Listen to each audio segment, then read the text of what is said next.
Bien-aimés dans le Seigneur, Shalom. Rhapsodie des réalités du lundi 13 juillet 2026. Notre homme de Dieu, Pasteur Christ, partage avec nous sur le thème « L'Église est plus qu'un bâtiment ». Alléluia. Notre verset d'ouverture est tiré du livre de Romains 16, versets 3 à 5.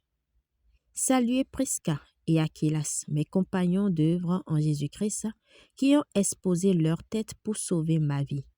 Ce n'est pas moi seul qui leur rend grâce, ce sont encore toutes les églises des païens. Saluez aussi l'église qui est dans leur maison, gloire à Dieu. Lorsque vous étudiez attentivement l'épître aux Romains, en particulier le chapitre 16, vous remarquez quelque chose de marquant concernant l'église primitive.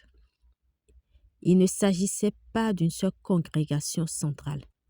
Il y avait plusieurs communautés, différents groupes du peuple de Dieu qui se réunissaient dans différents lieux, tout en faisant partie de la même Église.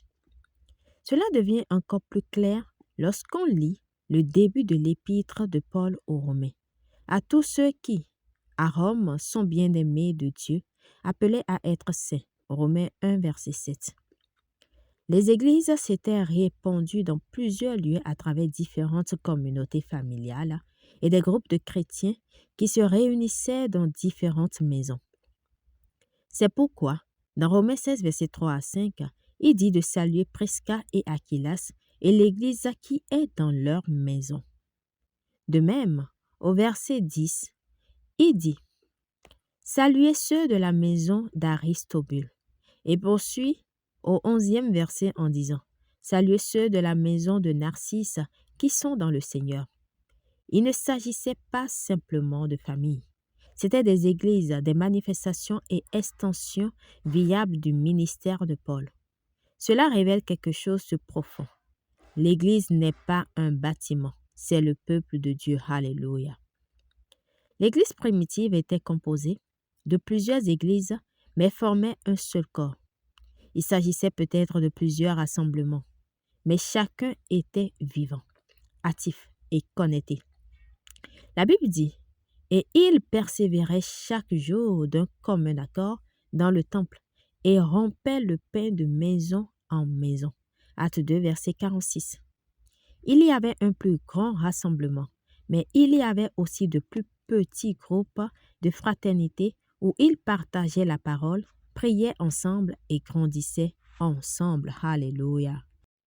Ce type de structure rendait l'Église forte et indestructible. Même en période de persécution, elle continuait à prospérer. On peut détruire un bâtiment, mais on ne peut pas détruire l'Église. Aussi longtemps que les personnes sont là, l'Église est là. C'est la raison pour laquelle la communion fraternelle est si importante, gloire à Dieu. Partout où les chrétiens se rassemblent au nom du Seigneur, il est présent. Et c'est cela l'Église. Le Seigneur Jésus a souligné la puissance de la plus petite assemblée lorsqu'il a dit « Car là où 2 ou 3 sont assemblés en mon nom, je suis au milieu d'eux. » Matthieu 18, verset 20. Ne réduisez donc pas l'Église à un lieu ou à une structure.